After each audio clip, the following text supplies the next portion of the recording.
Welcome back to History for the HSC, a series where we are endeavouring to provide you with the framework and revision notes for your history, ancient history and your modern history courses for the HSC.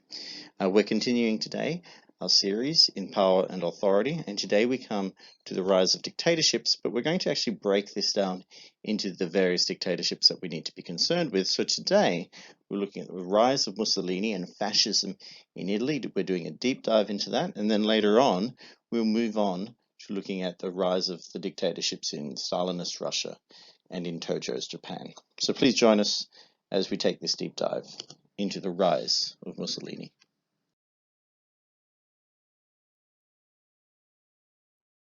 So once again, let's break this topic down into some manageable chunks through which we can understand what was happening better. We're going to start by understanding the situation in Italy following the war and how that contributed to the rise of fascism. We're going to take some time to look at Mussolini himself, where he came from, and what impact that had on his ideological desires and his plans for the future of Italy. We'll look at the rise of Mussolini and fascism, specifically there focusing on how he came to the power and the march on Rome. And lastly, we'll spend a little bit of time looking at the impact of Mussolini's regime on Italy and what the features of that regime actually were.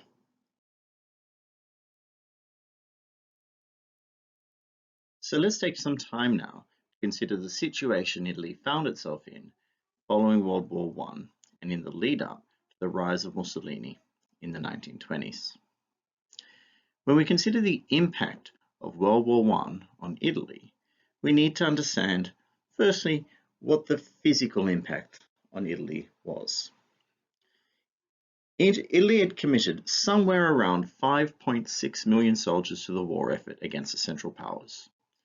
Over 500,000 of them were killed, another 500,000 taken prisoner, and close to 1 million injured. That amounted to close to 40% of all soldiers of Italy during World War I becoming casualties. But the war also impacted those who were not directly involved. Close to 500,000 died in the Spanish flu epidemic, which spread throughout the world as soldiers returned home in 1918 to 1919. The result of the war on Italy was financial collapse. The financial costs of the war cannot be overstated. An Italian parliamentary committee estimated the cost of the war to the Italian economy was slightly over 132 billion lire, or slightly over 10 billion US dollars. On average, close to 75% of all government spending during the 1915 to 1918 period had been spent on the war. And in order to cover the costs of this war, a cost that far outweighed all government spending on anything in the previous decades, Italy had relied heavily on loans from the Allies, loans that now need to be repaid as the war was over. At its highest point, in 1920, Italy's debt to foreign powers was 159% of its annual GDP, as you can see in the graph there. Now, what that actually means is that it would have taken slightly over a year and a half to pay off this debt completely if the Italian government had spent no money on anything else during that whole time. That, of course, was impossible. And so paying off this massive debt will take the Italian government some time. An inflation crisis that occurred as a result of this saw the Italian government printing more and more money, similar to what we'll see in Weimar Germany, although nowhere near as severe. This, combined with the stark rise in unemployment, brought the impact of this war home to the people of Italy. The exchange rate of the lire essentially halved over the course of the war in comparison to the US dollar. Italian governments had sought to debt finance their way out of the war, expecting that the post-war prosperity brought upon by new territory would enable them to pay off their loans quickly. That, of course, we know didn't happen. But those who felt the pinch of the economic situation brought upon by the war were actually the same group who were most likely to have participated in the war themselves, to have lost friends and family in an army that was largely comprised of conscripted peasants. It was the middle and lower classes in Italy who were worst impacted by the war and the financial situation afterwards. They felt the burden of an Italian tax system which favored the wealthy. And it was in this group in particular that anger and impoverishment increasingly drove large numbers to both the radical right and the radical left. Italy, as we know, had joined World War I in return for land that had been promised to them under the Treaty of London. One thing to note, however, was that even at the time of joining, the war was deeply unpopular. Most Italians did not want to join the war. So with this in mind, it is easy to understand how Orlando's failure to achieve his territorial ambitions at the Paris Peace Conference spelled the end of his political career. But in reality, the issue in Italy went far deeper than a simple failure to achieve their aims at the Paris peace talks. The issue came down to an extremely unstable and chaotic parliamentary democracy. The financial collapse had brought to the surface underlying tensions, which now in peacetime could come to the fore. In what is called the Biennio Rosso, or 2 Red Years, a wave of anarchy spread throughout the country. Strike action, peasants seizing land from wealthy landowners, socialist groups from throughout the country calling for a socialist revolution as had occurred in Russia. And whilst this period would be short-lived, it does highlight the ongoing tensions within Italian politics. Within Parliament itself, there was a general inability to form a functioning government.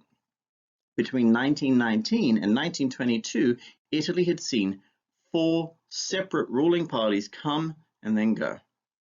During this time, the only way to form a government would have been a union between the Italian Socialist Party and the Catholic Italian People's Party. Ideological differences on the most fundamental level made this sort of coalition government all but impossible. The reality, of course, is that Italy's democracy had never been stable. It had seen 38 separate governments formed since the Kingdom of Italy itself had been created in 1860. Some governments had attempted to set the stage for a truly representative democracy. Others had attempted to bring in authoritarian rule. Regardless, this left the door wide open for the growth of fascism within Italy.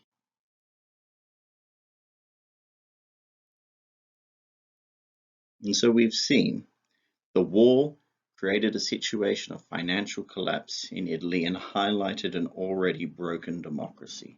And it is into this that Mussolini comes. But what we need to do now is pause for a moment and have a look at Mussolini himself. Where does he come from and what is his ideology? How does this contribute to the growth of fascism in Italy?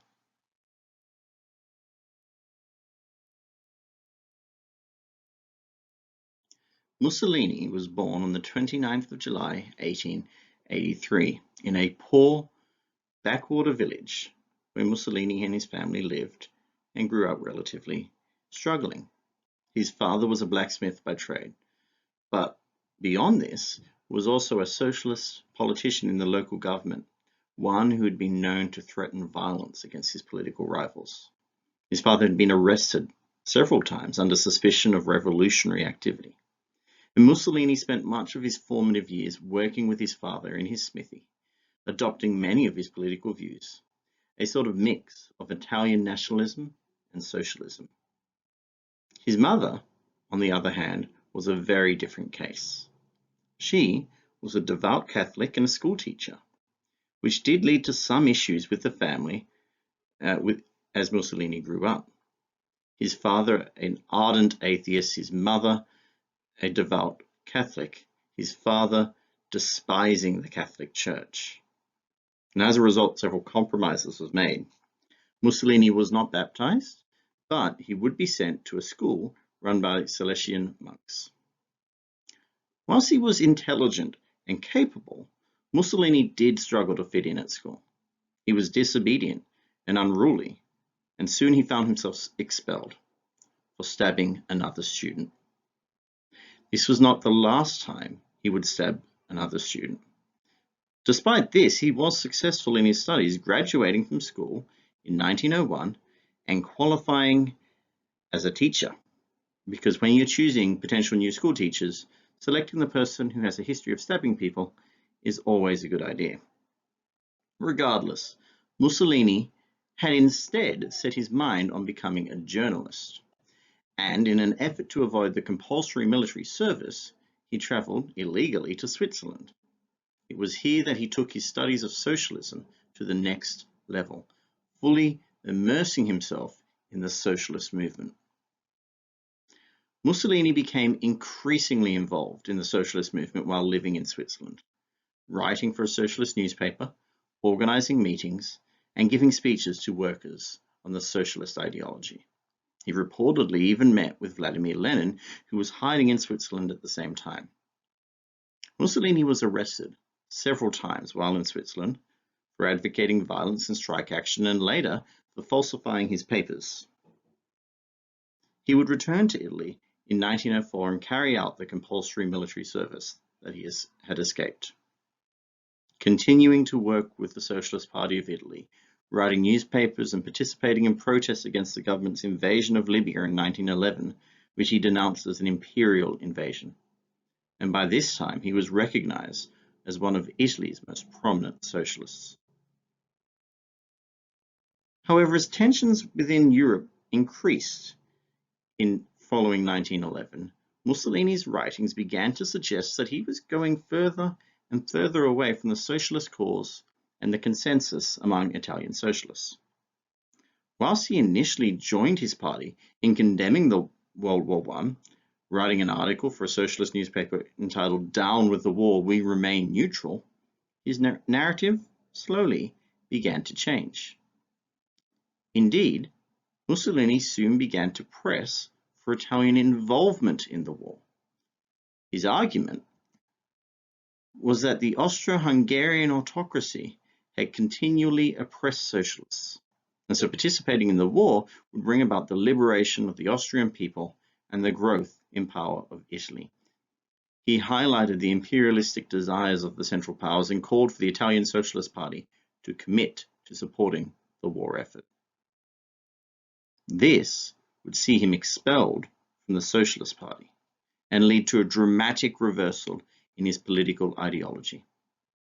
No longer did he call for class conflict and a Marxist revolution. By December 1914, he denounced orthodox socialism, arguing that national identity and patriotism were more important than class loyalty. So ardent was this new support for the war that he would actually volunteer for service, eventually achieving the rank of corporal and serving on and off the front line until February 1917, when he was injured and discharged. By the time he had returned from war, Mussolini was convinced that socialism was a failed experiment. His proposal was a new form of supranationalism, Italian supranationalism he called fascismo, or fascism. As Frank Decoder in his book Dictators points out, in these early years, fascism as an ideology remained vague. However, under this party, he promoted rule by the elite, an end to the hated liberal democracy, a rejection of the egalitarianism of socialism, and the militarization of the nation. Behind this policy stood the concept of spazio vitae, or vital space, a concept not too dissimilar to the German Lebensraum. This meant Mussolini was crafting a new imperialist Italian empire. In many ways, it was this desire to develop a new Roman Empire which would be the basis of his actions throughout the coming years. And so, from early socialist to completely abandoning the concepts of socialism. In all of this, though, the impact of his father's ideology of an Italian nationalistic socialism can still be seen. He had been a champion of socialism in Italy, but had become what Lenin described as the greatest loss to Italian socialism. The ideology of Mussolini and the Italian fascists would continue to develop.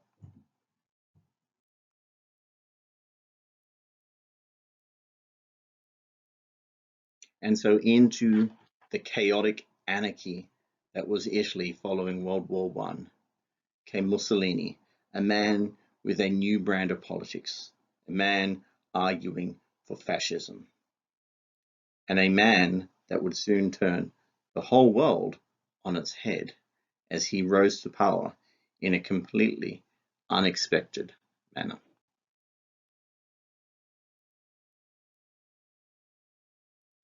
In 1919, with the war over and many disaffected soldiers returning home to a country with poor employment opportunities, Mussolini saw an opportunity. He began to form these men into a paramilitary organization to fight the socialists. He had them dress in their Italian army outfits, coupled with a black shirt, a black tie, and a fez. It was for this that they became known as the Black Shirts, an idea that would be copied later in Nazi Germany with the brown shirts and even in Republican China's blue shirts. All of these paramilitary organizations were tasked with the use of violence to achieve the desires of the ruling dictator. The brown shirts operated as any military, with ranks and insignia, and later in World War II would form part of the Italian army. Their organization, division setup, even the icons used to represent each group in the army were essentially copies of what was used in the ancient Roman army. Mussolini further adopted the symbol of the fasces, a bound bundle of wood, often shown with an axe blade coming out of it. This symbol predated even the Roman Empire, where it had come to symbolize the power of a magistrate to rule and make decisions. Mussolini realized that this could be an effective icon on which to build popular support for his movement. As time went on, the black shirts increasingly began to attack all opponents in his way. By 1921, the Fascist Party was able to run for the first time in the Italian general elections, joining a coalition with other groups to form the nationalistic bloc. The nationalists in total would receive 105 seats, 19% of the parliament, with the fascists themselves receiving 35 of those seats. This saw Mussolini enter parliament for the first time. This alliance, though, was very short-lived, only lasting a few weeks before Mussolini and his fascist party went their own way. By the 24th of October, 1922, Mussolini made clear his position to a rally of 60,000 black shirts, declaring, "Our program is simple. We want to rule Italy." Mussolini would demand the resignation of the Prime Minister and that he be made leader. He instructed his supporters to march on Rome and to take what should be theirs. This march occurred on the 28th of October. Mussolini himself was not present, but he did ensure pictures of himself were taken with the marchers, as you can see on your screen right now.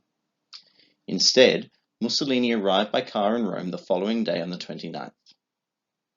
Around 30,000 black shirts took part in this march, and as they paraded around Rome, the Italian king, Victor Emmanuel III, asked Mussolini to take power.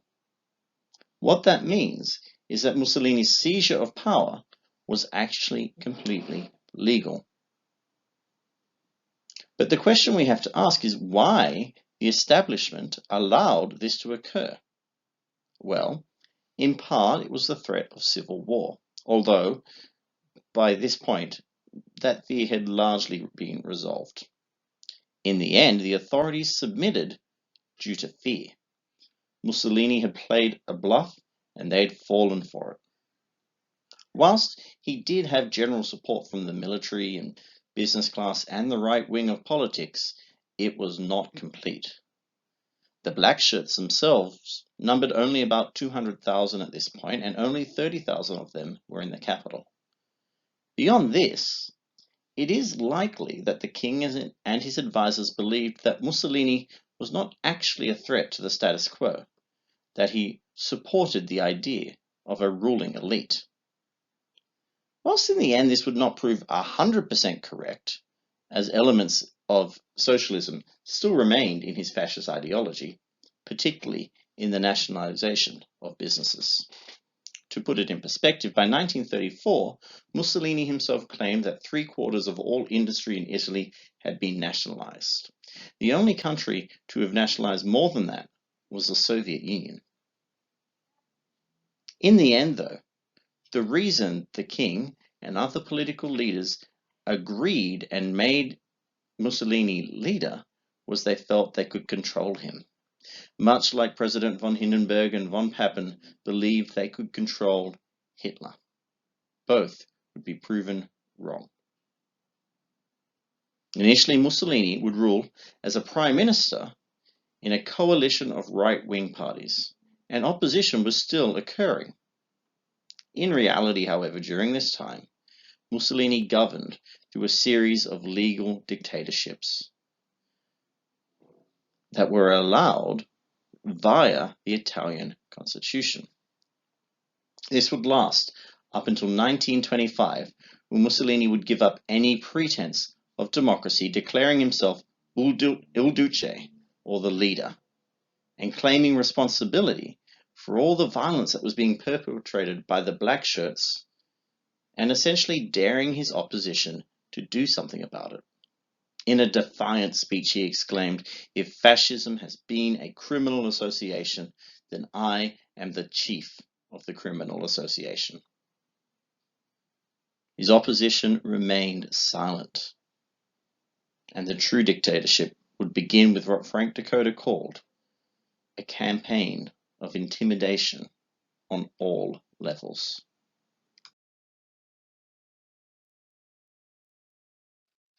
So we've seen that the situation in Italy at the end of World War I was a situation ready for somebody to come in and take control. We've seen the ideology of this man Mussolini develop, and we've seen how he's taken advantage of the situation and of the weak-willedness of various other political leaders to seize control for himself.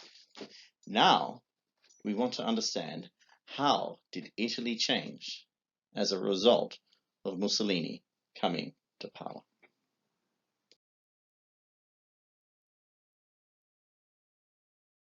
So let us start now having a think about the impacts of Mussolini's regime in Italy. That is, what were the features of this dictatorship? Mussolini himself described the goal of Italian fascism, saying, "All in the state, nothing outside the state, nothing against the state." So the question is, what did that dictatorship actually look like? In effect, Mussolini is arguing the case for fascism being totalitarianism. The question remains, however, how effective he was in actually transforming Italian society.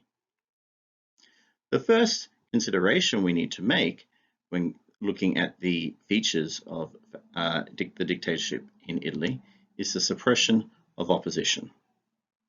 In 1923, the Acerbo law changed the election process in Italy. The way it worked was granting a 2/3 majority to any party who was able to gain 25% of the popular vote. This effectively would enable Mussolini to run the country even with only a relatively minor amount of support. He would then surround Parliament with his black shirts to ensure that the parliamentarians would vote in support of passing this Acerbo law. As early as 1924, the black shirts were threatening voters who did not support the fascists. At times, votes were just simply not counted. And as a result, Mussolini in 1924 easily achieved 65% of the popular vote in the election. His admission of responsibility of the violence carried out by the black shirts and the unwillingness of any opposition to speak up only cemented his position. By November 1926, he had banned all opposition parties and newspapers within Italy. By 1927, he'd set up a secret police force called the OVRA. This was much smaller than similar secret police forces in Germany or the Soviet Union, arresting only around 4,000 suspects from its foundation to 1940 and only sentencing 10 of them to death. By 1928, the electoral system was changed once more. Mussolini created what was called a fascist Grand Council, men whom he appointed and needed to be consulted on all constitutional issues. Workers and unions would then draw up a list of 1,000 names of those that they would like considered for Parliament. The Grand Council would select 400 of those names to be approved, and then the public would have the opportunity to vote. They could either vote yes, that they were happy with the 400 chosen, or no. This is called a mock election. In 1929, 90% of people voted in favor of the list that they were given. By 1934, this had risen to 97%. The end result was that to be selected for Parliament, you needed the support of Mussolini, and therefore needed to do whatever it was Mussolini desired. In 1929, Mussolini signed the Lateran Treaty with the Vatican City. This reinstated the Vatican as its own ruling state, separate to Italy. Mussolini would go on to have both of his children baptized and to remarry his wife in a proper Catholic ceremony. He recognized the power of the church in Italy was massive. And despite his personal misgivings about the church gained from his father, he knew that in order to maintain power in Italy, he needed to keep them on side. In return, the church and Italian Catholics supported Mussolini because of his swift and harsh actions against the socialists, whom they considered the major threat to Italy. This treaty allowed Mussolini to ensure the support of the majority Catholic population of his country. By 1939, all pretense of democracy was ended, as Mussolini simply dissolved Parliament. We've seen already how Mussolini's imperialistic ambitions put him ahead and into conflict with the League of Nations. His invasion of Corfu and Abyssinia in an attempt to rebuild the glory of the Roman Empire was covered into our deep dive into the League of Nations. You can click the link there if you want a reminder. Beyond this, Mussolini also sought to militarize the Italian nation. In 1926, this saw the development of the Opera Nazionale Balliera, the group that sought to be an ideological counterpoint to the school, to indoctrinate young Italians into the fascist ideology. And beyond that, it became a strong training ground and paramilitary organization that could feed its members into the Italian army. Uniforms for this group were adapted from the black shirts, and military exercises were practiced regularly. Other youth groups, which may have offered some competition, were banned, and teachers were pressured to help enlisting students in the movement. In the early years, Mussolini's regime lacked the ideological leanings of German Nazism. Indeed, many of the earliest members of the Italian Fascist Party were Jewish, and he seemingly had no interest in the anti-Semitism that identified fascism in Germany. But with the Pact of Steel and alliance with Hitler, signed in 1939, this began to change. Political realities of this alliance necessitated Italy to adopt anti-Semitic policies. Lastly, Mussolini sought to control the thinking of the Italian people through a targeted campaign of propaganda and censorship in an effort to create a cult of personality around himself. As a part of the overall ideological focus of fascism, journalists were encouraged to understand their role as one of service to the nation, rather than questioning their public officials, questioning Mussolini. They should instead seek to participate actively in the indoctrination of the Italian people. With a history of journalism himself, Mussolini understood all too well the power the media held. As such, laws to censor information from the media were some of the first his regime would pass in 1923. At first, the censorship of information was largely informal, carried out via the threat of the black shirts. But as time passed, this became increasingly organized at the highest level of government, with Mussolini himself taking an active role in the censorship of information. Mussolini took all efforts to build upon his image as the powerful military and political leader, along with a philosopher. He styled himself in the manner of the Caesars. He gained admiration from political leaders from all walks of life. Lenin, we've already seen, called him the greatest loss to Italian socialism. Hitler admired him. His beer hall putsch, inspired by Mussolini's march on Rome. Despite this, the alliance between the two was never an easy one, with Mussolini describing Mein Kampf as drivel. Unlike many of the other dictators who would rise during this period, Mussolini seems to have at least deserved some of the praise offered to him for his intellectual prowess and philosophical musings, if nothing else. Mussolini enjoyed visits from Gandhi, who described him as one of the greatest statesmen of the time. Winston Churchill would describe him as the Roman genius. Even Thomas Edison would call him the greatest genius of modern times. At least until the outbreak of World War II, Mussolini enjoyed true popularity within Italy and the respect and admiration of international leaders. The result of this carefully crafted cult of personality that permeated Italian life, but also a very real intellect, a talent for public speaking, excellent memory, and easy charm with people from all levels of the social strata. So there was some truth in the image that Mussolini carefully cultivated, but it was only temporary. And despite designs on transformation of Italian society, in the end, all the changes he implemented were temporary. Perhaps more than any of the other dictators, Mussolini failed to achieve any real, lasting societal change, his power and authority leaking away as World War II drew on, until he would finally be deposed by his own supporters, including his own son-in-law, regained control only temporarily with the help of Nazi special forces, only to await the Allied invasion and defeat of Italy. On the 28th of April 1945, Mussolini was shot dead by the Italian people. His body hung upside down on meat hooks from a girder in the city of Milan before Allied soldiers even arrived. And when they arrived in Milan the next day, they found an agitated, angry crowd swarming around, attempting to attack the deceased dictator. His goal of transformation of everything for the state did not last.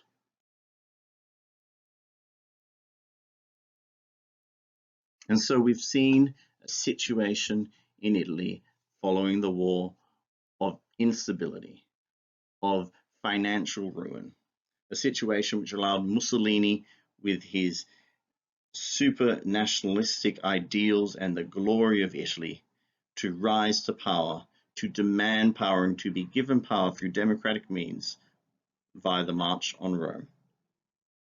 We've seen how he attempted to change society and to rule, as dictators do, for their own benefit. But we've seen how whatever designs he had were temporary at best, and that perhaps more than any other dictator, he was unsuccessful in actually changing Italian society for a long period of time.